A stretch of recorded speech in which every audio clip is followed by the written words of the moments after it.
2024 के examinations over हो चुके हैं नीट एस्पिरेंट्स के लिए और अलग अलग आंसर्स कीज को मिलाने के बाद एक एक्सपेक्टेड मार्क्स उनके पास है, जिसके आधार पर हर एक विद्यार्थी अपने लिए एक संभावित कॉलेज की तलाश कर रहा है कि वो कौन से कॉलेजेस होंगे जहां पर उनका एडमिशन हो सकता है, फीस बजट क्या होगा, कॉलेजेस का चुनाव कैसे करना चाहिए, बॉन्ड बैंक गारंटी के बारे में और इन्फॉर्मेशन उनको कैसे मिले, काउंसलिंग में कट ऑफ क्या होगा, मैनेजमेंट कोटा, स्टेट कोटा और एनआरआई कोटा के सीट्स और फीस क्या है। इस तरीके से ढेरों सवाल है जिनका समाधान जो है विद्यार्थी जो कि नीट एस्पिरेंट है वो चाह रहे हैं।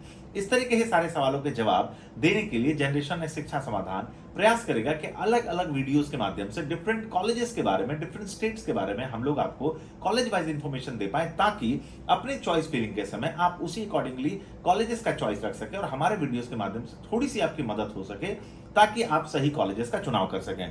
जी हाँ, आज हम लोग बातचीत करेंगे वेस्ट बंगाल स्टेट के बारे में और वेस्ट बंगाल स्टेट के 9 प्राइवेट मेडिकल कॉलेजेस में से एक मेडिकल कॉलेज में Jagannath Gupta institute of medical sciences and hospital. इस मेडिकल कॉलेज के बारे में हम लोग और बातचीत करें इससे पहले आप इस कॉलेज का कैंपस टूर ले लीजिए, जिससे आपको इंफ्रास्ट्रक्चरल डेवलपमेंट के बारे में आइडिया लग जाएगा, हॉस्पिटल्स कैसे हैं इनके आइडिया लग जाएगा, लेबोरेटरी लैब्स कैसी हैं वो बाहर से आपको देख के समझ में आ जाएगा और कैंपस व्यूज आपको मिलेगी, जिससे आपको और ज्यादा बेटर तरीके से इस कॉलेज के बारे में जो डिटेल में बताऊंगा समझ में आएगा। तो चलिए कैंपस टूर लेते हैं।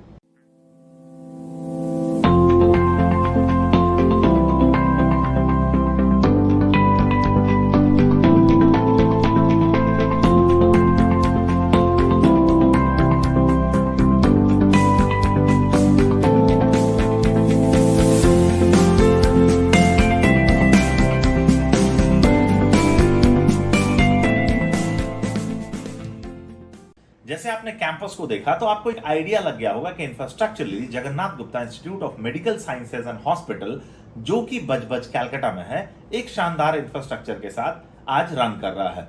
इस कॉलेज के बारे में हम लोग और डिटेल में जानेंगे, कॉलेजेस में कौन कौन से कोर्सेज रन करते हैं, अलग अलग कोर्सेज की फीस स्ट्रक्चर क्या है, उसके अलावा हॉस्टल फैसिलिटीज कैसी है, लेबोरेटरी कैसी है, लैब कैसी है, हॉस्पिटल में कितने बेडेड हॉस्पिटल हैं और यहाँ पे एडमिशन प्रोसेस क्या है और कट ऑफ क्या है। तो इस तरीके से स्टेप बाय स्टेप कॉलेजेस के बारे में हम लोग सारी इंफॉर्मेशन जानने की कोशिश करेंगे। तो चलिए शुरुआत करते हैं। जैसे मैंने आपको बताया, Jagannath Gupta institute of medical sciences जो कि बजबज कलकत्ता, जो कि 2016 का एस्टैब्लिश कॉलेज है। लगभग 8 साल कॉलेजेस हॉस्पिटल के बने हुए हो चुके हैं और कॉलेज का पहला बैच भी निकल चुका है। अगर हम लोग कॉलेज कैंपस की बात करें तो लगभग 24 एकड़ के ग्रीन एरिया में कॉलेज फैला हुआ है, जो कि ह्यूज कैंपस है और लगभग 1050 बेडेड का इनका हॉस्पिटल है। अगर हम कॉलेज की बात करें तो जो इनका हॉस्पिटल है वो NABH से एग्रीगेटेड है, जो कि लार्जेस्ट एग्रीगेटेड हॉस्पिटल है वेस्ट बंगाल का। अगर हम लोग कॉलेज कैंपस की बात करें या ओटीज की बात करें या इनके इंफ्रास्ट्रक्चरल्स की बात करें तो कॉलेज में हम लोग पाएंगे कि कॉलेज में लगभग 200 सीट्स के साथ जो कॉलेज है वो आज एमबीबीएस कोर्स को रन कर रहा है। इसके अलावा लगभग 70 से ज्यादा आईसीयूज के बेड हैं, 10 से ज्यादा मेजर ओटीज हैं और 6 से ज्यादा माइनर ओटीज हैं इनके पास। कॉलेज कैंपस में ही रेसिडेंशियल स्टाफ्स के लिए रहने की व्यवस्था है और कॉलेज कैंपस के अंदर ही बॉयज और गर्ल्स हॉस्टल फैसिलिटी है। तो सबसे पहले चलिए हम लोग बात करेंगे एमबीबीएस कोर्स के बारे में। जैसे मैंने आपको बताया कि वेस्ट बंगाल में जो एमबीबीएस की सीटें होती हैं वो 3 अलग अलग कैटेगरी में डिस्ट्रीब्यूटेड होती हैं। स्टेट कोटा जो कि state domicile West Bengal domicile से बच्चों के लिए रिजर्व होती है, मैनेजमेंट कोटा जो कि ओपन टू ऑल होता है और एनआरआई कोटा जिसके अंतर्गत जो नॉन रेसिडेंशियल इंडियन है उनके लिए सीट्स रिजर्व होती हैं। जैसे मैंने आपको बताया कि कॉलेज में जो सीट्स हैं, वेस्ट बंगाल के सारे कॉलेजेस में सीट्स जो हैं वो 3 अलग अलग पार्ट में कैटेगराइज हैं, that is state quota, management quota and NRI quota. तो अगर हम लोग फीस के ऊपर थोड़ा नजर डालें तो हम लोग देख पाएंगे कि 2023-24 में जो कॉलेज की फीस थी दैट वाज 2,74,000 पर semester for state quota excluding. इसके अलावा 50,000 रुपए जो थे आपका एडमिशन फीस थे, कॉशन फीस जो था वो 15,000 था और 10,000 रुपए जो था कल्चरल फीस था। ओवरऑल 9 सेमेस्टर्स टोटल होते हैं, तो 9 सेमेस्टर की फीस को कैलकुलेट कर ले तो 25,41,000 के आसपास जो है टोटल फीस होती है स्टेट कोटा के टोटल कोर्स करिकुलम के लिए। मैनेजमेंट कोटा की बात करें तो मैनेजमेंट कोटा में पर सेमेस्टर 10,94,000 और उसके साथ 50, 15 और 10 की जो एडमिशन कॉशन और कल्चरल फीस है वो उसमें भी एडेड होती है और फीस टोटल 99,21,000 बनता है।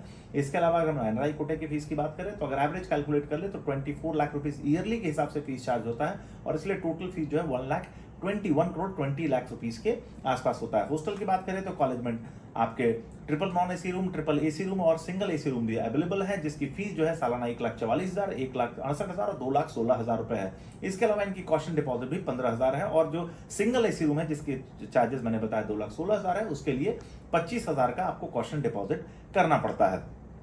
तो अगर हम लोग बात करें, लेकिन सबसे बड़ी चीज़ ये होती है, अगर हम काउंसलिंग की बातचीत करें तो हम लोग लास्ट ईयर में देखेंगे कि एनआरआई कोटा और मैनेजमेंट कोटा के अंतर्गत कॉलेज का जो कट ऑफ है वो काफ़ी लो रैंक तक के बच्चों को भी सीट मिल गई है। लगभग 10 लाख से ऊपर रैंक के बच्चों को भी एनआरआई कोटा के अंदर में सीट मिल गई है और मैनेजमेंट कोटा में लगभग 7.5-8 लाख से रैंक के ज़्यादा बच्चों को भी सीट्स मिल चुकी है। लेकिन अलॉटमेंट हो जाने के बाद जो सबसे बड़ी चुनौती होती है स्टूडेंट्स के लिए, जो वेस्ट बंगाल गवर्नमेंट ने कॉलेजेस को दिया है, दैट इज बैंक गारंटी। अगर आपने बैंक गारंटी आपके पास नहीं है तो अलॉटमेंट लेने के बाद भी रिपोर्टिंग सेंटर्स पे आपको चुनौती का सामना करना पड़ सकता है। मैनेजमेंट थोड़ी सी फ्लेक्सिबल है, तो अगर आप एडमिशन के लिए प्लान कर रहे हैं तो चॉइस भरने से पहले जरूर अपने कॉलेज में या नीचे दिए नंबरों पे बात करके जो बैंक गारंटी है उसके ऊपर में डिस्कशन कर ले, ताकि अलॉटमेंट आने के बाद आपको उस राउंड में ऐसा ना हो कि आपको रिपोर्टिंग ना करने मिले और आपके हाथ से सीट निकल जाए।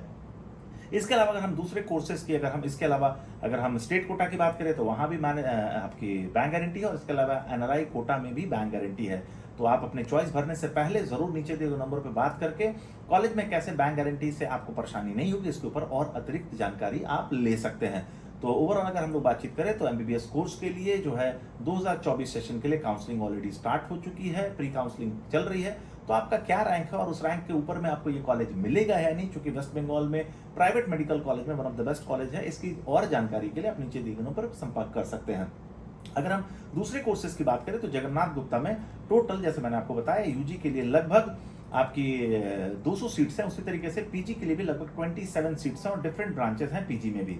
अगर फीस स्ट्रक्चर्स की हम लोग बातचीत करें तो पीजी में हमारे पास यहाँ पे जो ब्रांचेस अभी तक अवेलेबल थे 2023 सेशन में, वो रेडियोलॉजी थी, डर्मेटोलॉजी थी, जनरल मेडिसिन थी, ऑर्थोपेडिक थी, ईएनटी थी और इसके अलावा अगर हम लोग बात करें तो ये ब्रांचेस आपकी अवेलेबल थी। अगर हम कॉलेज में बात करें तो लास्ट ईयर लगभग 27 अलग अलग कैटेगरीज में, एनआरआई कैटेगरी, स्टेट कोटा और मैनेजमेंट कोटा में पीजी में सीट्स अवेलेबल। जो हमारा कॉलेज में जो पीजी में जो फीस स्ट्रक्चर अवेलेबल है, दैट इज ट्यूशन फीस जो है स्टेट कोटा में एमडीएमएस के अंदर जो ब्रांचेस है उसकी 8.5 लाख रुपए और एडमिशन चार्जेस 50,000 रुपए, जैसे यूजी में था वैसा ही है, और कॉस्ट डिपॉजिट 25,000 और कल्चरल का 10,000 रुपए है। उसके अलावा टोटल फीस अगर हम लोग देख ले तो लगभग ईयरली फीस जो होती है 9,35,000 के आसपास आपकी हो जाती है।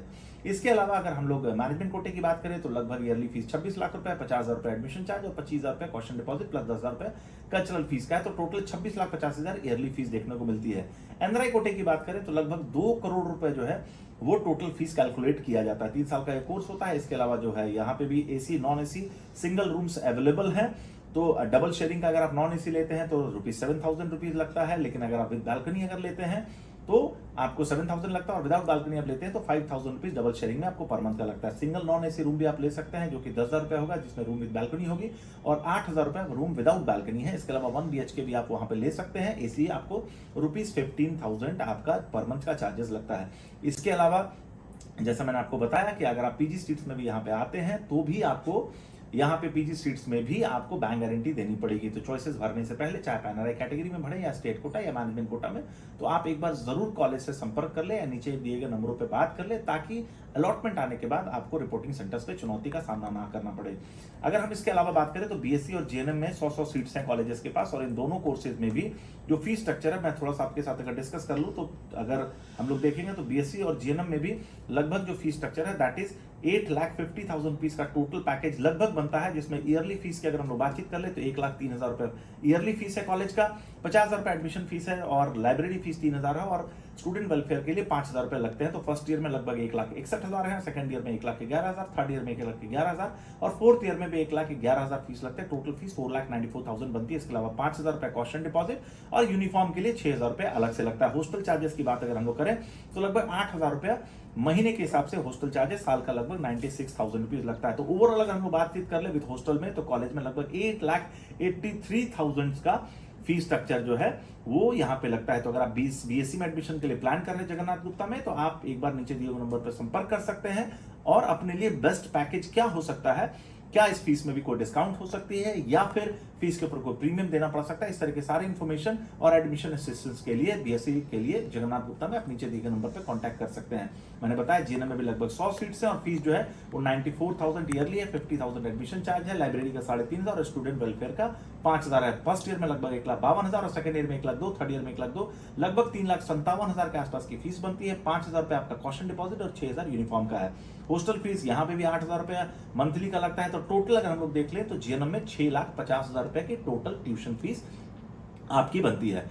तो ओवरऑल अगर हम बातचीत करें तो Jagannath Gupta institute of medical sciences में मेजर कोर्सेज में एमबीबीएस, पीजी, बीएससी नर्सिंग और जीएनएम कोर्सेज अवेलेबल हैं आपके पास।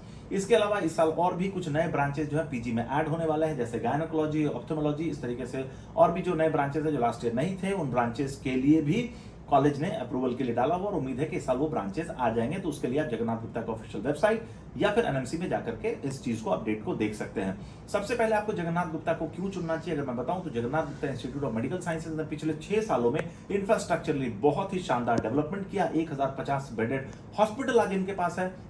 इसके अलावा अगर हम बात करें तो किसी भी एरिया में जब कोई स्टूडेंट किसी कॉलेज में यूजी या पीजी में पढ़ने जाता है या बीएससी नर्सिंग या जेएनएम में पढ़ाई करने जाते हैं तो सबसे इंपॉर्टेंट चीज ये होती है पेशेंट फ्लो कैसा है कॉलेज में। तो अगर पेशेंट फ्लो की बात करें तो Jagannath Gupta institute of medical sciences जो बजबज में है वो शहर को तो कनेक्ट करता है, साथ साथ बहुत सारे रूरल बेल्ट को भी कनेक्ट करता है और पूरा रूरल बेल्ट जो है अपनी मेजर मेडिकल फैसिलिटीज के लिए या मेजर मेडिकल रिक्वायरमेंट्स के लिए Jagannath Gupta institute of medical sciences hospital पर डिपेंडेंट है। तो मेडिकल फैसिलिटीज काफी आपको अच्छी मिलती है, तो जो आने वाले समय में और भी ग्रो करेगा। इवेंचुअली अगर आप देखें तो कॉलेज ने कैंपस वाइज इंफ्रास्ट्रक्चर वाइज काफी अच्छा कैंपस अपना डेवलप किया है। Boys and hostels, girls hostel जो है वो सेपरेट्स हैं। लाइब्रेरी बहुत ही शानदार उन्होंने बनाई है, बहुत ही शानदार इनका जिम्नेजियम भी है। तो ओवरऑल हम लोग अगर देखें तो आरओआई स्टूडेंट्स के लिए बहुत अच्छा, स्टूडेंट्स की काफी अच्छी फीडबैक है और फैकल्टीज भी जो है काफी बेहतर है। तो हर एक स्टूडेंट जो कि वेस्ट बंगाल में एडमिशन के लिए प्लान कर रहा है, अगर कलकत्ता में उसने कॉलेज का चॉइसेस रखा है तो Jagannath Gupta institute of medical sciences hospital उसकी 1 नंबर चॉइस में जरूर होती है। तो अगर आप एक मेडिकल एस्पिरेंट है और नीट 2024 में आप अगर एक कॉलेज की तलाश कर रहे हैं तो Jagannath Gupta institute of medical sciences hospital आपके लिए आपके चॉइसेस में एक लिस्ट में हो सकता है। तो आप इस कॉलेज के बारे में बेसिक थोड़ी सी मैंने इन्फॉर्मेशन आपको बताई और मैंने आपको बता दिया कि एडमिशन से पहले आप जरूर इस चीज को इंश्योर कर ले कि बैंक गारंटी को लेकर के आपको प्रॉब्लम ना हो।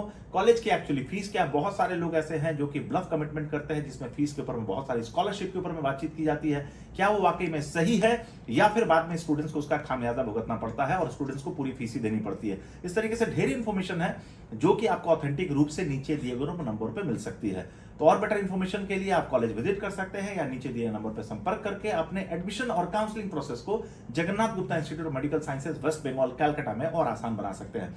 और भी इसी तरीके से हमारे साथ जुड़े रहिए और नई इंफॉर्मेशन और नए कॉलेजेस के बारे में और भी अपडेट आपको बताता रहूंगा ताकि आप चॉइस भरने के समय आपको आसानी हो कॉलेजेस चूज करने में। Stay tuned with us, thank you very much.